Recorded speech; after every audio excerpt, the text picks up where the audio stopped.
बिस्मिल्लाहिर्रहमानिर्रहीम। अस्सलाम वालेकुम नाज़रीन। आज 23 अक्टूबर और बुध की सुबह है और आपने एक मुहावरा, एक मिसरा कई बार सुना होगा और जिसमें अक्सर हम लोगों को जब नसीहत की जाती है तो उस वक़्त ये कहा जाता है और ये मिसरा या मुहावरा है, सामान 100 बरस का, पल की खबर नहीं। और बिल्कुल एग्ज़ैक्टली शहबाज शरीफ साहब की हुकूमत भी जिस स्पीड के साथ जो है वो पूरे मामलात को समेटने की कोशिश कर रही है और अपनी हुकूमत की गिरफ्त और इस निज़ाम को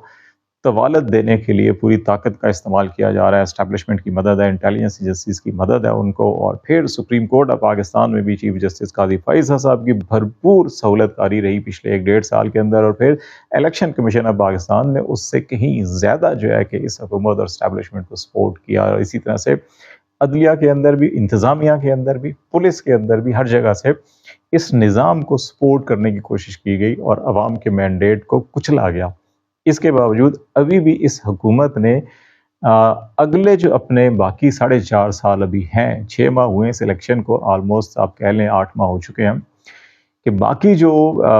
4 साल और 4 महीने हैं उनको यकीनी बनाने के लिए सुप्रीम कोर्ट ऑफ पाकिस्तान में जो ये जो 3 सीनियर जजेस का पैनल इंतज़ाम किया है,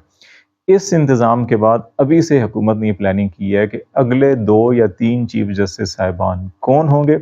और उनके बारे में हुकूमत ने क्या तवक्कात लगा के बैठी हुई हैं, वो आपसे बताएंगे। और दूसरा जो है कि यही अफरीदी साहब का मामला जो है कि बड़ा क्लियर हो चुका। अब हमने ये देखना है कि अगले 12 घंटों के अंदर अंदर जो है कि ये चीज़ें बड़ी क्लियर हो जाएंगी कि ये अफरीदी साहब जो है कि इस पेशकश को, इस फैसले को कबूल कर रहे हैं या नहीं कर रहे।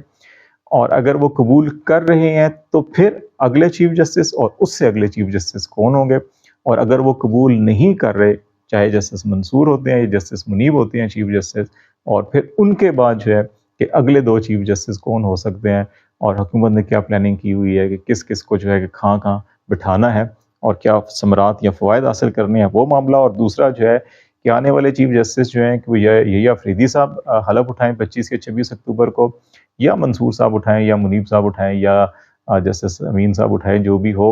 अभी तक तो जस्टिस यही अफरीदी साहब का जो ऐलान है, प्लान है कि वो हलफ उठाएंगे। लेकिन जो चैलेंजेस होंगे, कोई भी चीफ जस्टिस ऑफ पाकिस्तान आ जाए 26 अक्टूबर को, जब वो चीफ जस्टिस ऑफिस में पहला कदम रखेंगे, तो उनके सामने एक हिमालय से बुलंद चैलेंजेस का पहाड़ खड़ा होगा और समंदर से ज़्यादा गहरा और वुसअत रखने वाले मसाइल जो हैं कि उनकी टेबल और दफ्तर और चैम्बर के अंदर जो है वो बिखरे हुए होंगे। और फिर ऐसे हालात के अंदर उनको जो है कि कैसे काम करना पड़ेगा। ये 2 इश्यूज़ हैं जिनके ऊपर हम बातचीत करेंगे। चैलेंजेस के ऊपर हम पहले बात कर लेते हैं और फिर हुकूमत का प्लान कि इस चीफ जस्टिस को कैसे हैंडल करना है और उसके बाद अगले 2 चीफ जस्टिस कौन बनाने हैं और उनके साथ क्या-क्या मेहरबानियाँ करनी है या क्या-क्या उनके साथ जो है कि वो 2-2 हाथ करने हैं, वो हम बताएँगे। चैलेंजेस में जो है कि यही अफरीदी साहब के बाद सबसे ज़्यादा बड़े चैलेंज जो है कि काज़ी फ़ाइज़ ईसा साहब, जो पाकिस्तान की अदालती और पाकिस्तान की आइनी तारीख़ का बदतरीन लेगेसी जो छोड़ कर जा रहे हैं, जस्टिस मुनीर, जस्टिस मौलवी मुश्ताक, जस्टिस इरशाद हसन, जस्टिस क़य्यूम, जो जितनी लाइन लगा लें आप, इन तमाम जजों को बहुत दूर दूर तक पीछे जो है कि काजी साहब छोड़ के जा रहे हैं। और इनमें सब के सब जितने भी पाकिस्तान के अंदर गैर आइनी इक़दामात हुए, बुनियादी इंसानी हकूक़ की तज़लील हुई, ज़ुल्फ़िकार अली भुट्टो को गलत फांसी दी गई, अगरचे काज़ी फ़ाइज़ साहब ने एक बेंच बना के अभी इस चीज़ का एतराफ़ किया, लेकिन ख़ुद इससे ज़्यादा जराइम जो हैं कि वो कानूनी और आइनी और बेशुमार उनके जो है कि एक तवील फ़हरिस्त है कि जो इस वक्त एग्जेक्टिव अदलिया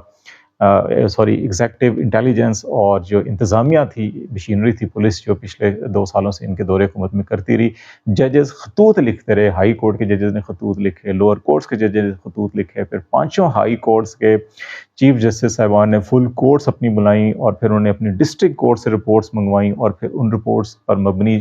5 हाई कोर्ट से जो फुल कोर्ट की रिपोर्ट्स और सिफारशात आई, वही आंखें खोलने के लिए काफ़ी थी कि पाकिस्तान के अंदर कितना भयानक तरीन जो है ये दौर है। लेकिन काजी साहब जो है कि वो बिल्कुल कबूतर की तरह बिल्ली को देख के आंखें बंद किए रखी उन्हें, और बिल्लों को जो है कि उन्होंने खुली इजाज़त दी हुई थी कि पाकिस्तान के अंदर आप इंसानी हकूक़ की जिस अंदाज़ के अंदर तज़लील करना चाहते हैं आप कीजिए, जिस अंदाज़ के अंदर आप जो है कि निज़ाम मुमलिकत को, हुकूमत को चलाना चाहते हैं चलाएँ, और अपोजिशन को जिस अंदाज़ के अंदर कुचला गया, रोंदा गया, उसकी मिसाल जो है कि पाकिस्तान में नहीं मिलती। एक ऐसी लेगेसी वो छोड़ कर जा रहे हैं जिसको, और ये समेटना यही अफरीदी के लिए बहुत बड़ा चैलेंज होगा। दूसरा मसला जो है कि विद इन सुप्रीम कोर्ट जो है कि वहाँ पर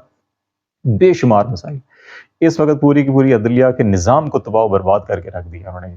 काज़ी फ़ैज़ल साहब ने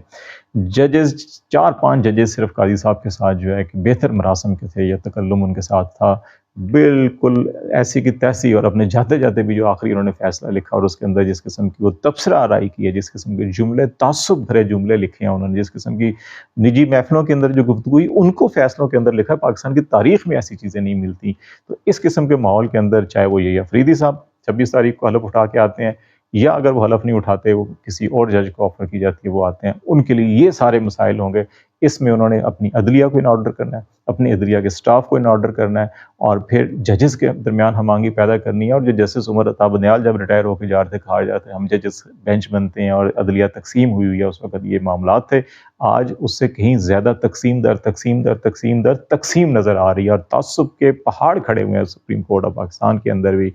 उनको जो है ख़त्म करना, ये एक सबसे बड़ा चैलेंज होगा। और फिर उसके अलावा हमने इससे पहले भी व्लॉग में आपको फुल कोर्ट और फिर जो कॉन्स्टिट्यूशनल लीगल इश्यूज जो क्रिएट किए थे काई साहब ने, जजेस की उसमें बेंचेस की तकर्री के हवाले से जो कमेटी थी प्रैक्टिस एंड प्रोसीजर एक्ट की, उन चीज़ों को एड्रेस करना जो है कि वो भी अहम होंगे। अब हम आ जाते हैं कि हुकूमत की प्लानिंग जो है कि चीफ जस्टिस ऑफ पाकिस्तान जो है कि आगे क्या करना है उन्होंने। अगले जो ये हुकूमत जो है कि ये मार्च 2029 तक रहेगी, और इस दौरानिए के अंदर जो है कि आपके सुप्रीम कोर्ट ऑफ पाकिस्तान से जस्टिस मंसूर जो हैं कि वो नवंबर 2027 में रिटायर होना है, मुनीब अख्तर ने दिसंबर 2028 में रिटायर होना है, जस्टिस अमीन ने नवंबर 2025 में रिटायर होना है, मंदोखेल ने नवंबर 2026 में, अली मज़हर 2029 अक्टूबर, और आयशा मलिक जो हैं वो जून 2031 में, अतर मिनला दिसंबर 2026, हसन रिजवी फरवरी 2027, शाहिद वहीद दिसंबर 2031, मुसरत हिलाली अगस्त 2026, इरफान सादत फरवरी 2028,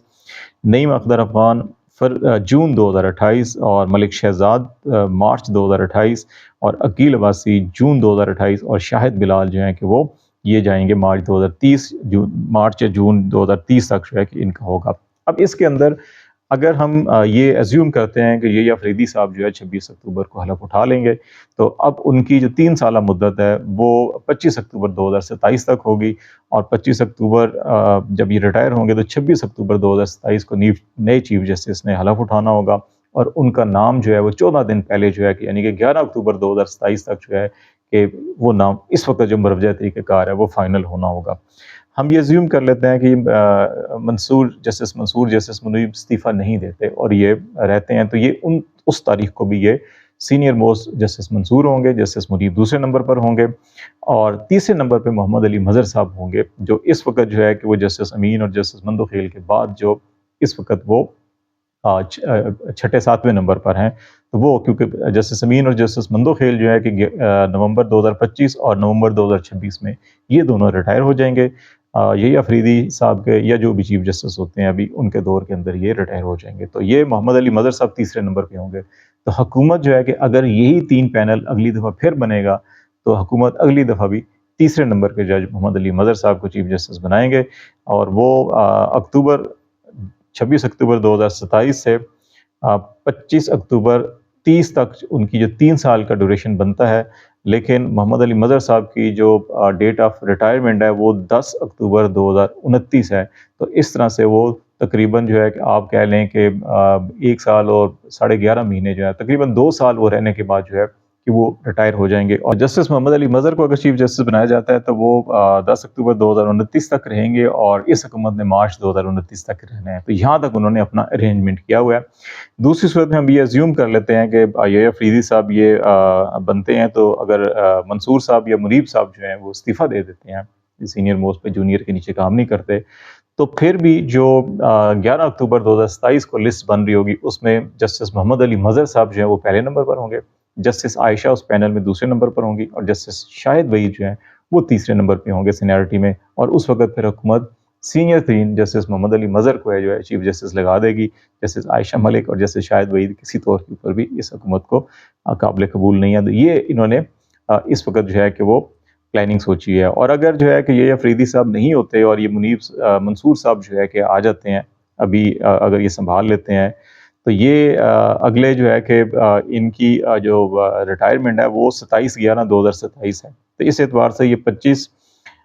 جو اکتوبر 2027 تک یہ رہیں گے، اور ان کا جو ہے تقریباً 1 مہینہ ٹینیور کا جو ہے وہ کم ہوگا، اور یہ 3 سال اپنے جو ہے کہ یہ پورے کر کے جائیں گے۔ اور ان کے بعد جو پینل بنے گا تو اس میں پھر منیب صاحب ہوں گے، محمد علی مظہر ہوں گے، اور بلکہ اس میں یحییٰ افریدی صاحب آ جائیں گے۔ یحییٰ افریدی صاحب کی کوئی ریٹائرمنٹ ڈیٹ جو ہے کہ وہ جنوری 2030 ہے۔ تو اس لیے پھر ان کے بعد جسٹس منیب پہلے نمبر پہ ہوں گے، اور جسٹس یحییٰ دوسرے نمبر پہ ہوں گے، اور جسٹس محمد علی مظہر جو ہیں کہ یہ تیسرے نمبر پہ پینل پر ہوں گے۔ تو اس وقت ممکن ہے کہ حکومت کو یہ غصہ بھی ہو کہ یحییٰ افریدی صاحب نے پہلے ہماری آفر قبول نہیں کی، اور اس کے بعد جو ہے کہ وہ دوبارہ محمد علی مظہر صاحب کے کوٹا نکل سکتا ہے، یا یحییٰ افریدی صاحب کے بھی نکل سکتا ہے۔ تو یہ پلاننگ کی ہوئی ہے انہوں نے کہ یہ کریں گے، لیکن یہ کس حد تک کامیاب ہوتی ہے، سارا کا سارا دار و مدار جو ہے کہ نئے چیف جسٹس بننے کے بعد جو پہلے ہفتے کے اندر فل کورٹ ہوگی، سارا دار و مدار اس کے اوپر ہوگا، وہ کیا فیصلے کرتی ہے۔ اور پھر جسٹس منصور علی شاہ نے جیسے کہا تھا کہ اگلے 3 ہفتوں کے اندر سب کلیئر ہو جائے گا کہ کیا معاملہ کیا ہے کیا نہیں ہے، ہمیں بھی سمجھ آ جائے گی آئینی ترمیم کیا ہے، اور سب کو سمجھ میں آ جائے گی۔ تو دیکھتے ہیں اگلے 3 ہفتوں میں یہ اگلے ہفتے میں فل کورٹ کیا کرتی ہے، اور اگلے 3 ہفتوں کے اندر کیا کسی کو سمجھ میں آتا ہے، وہ سب آپ سے آگاہ کرتے رہیں گے۔ پھر اتنا ہی، خالد جمیل کو اجازت دیجیے، اللہ حافظ۔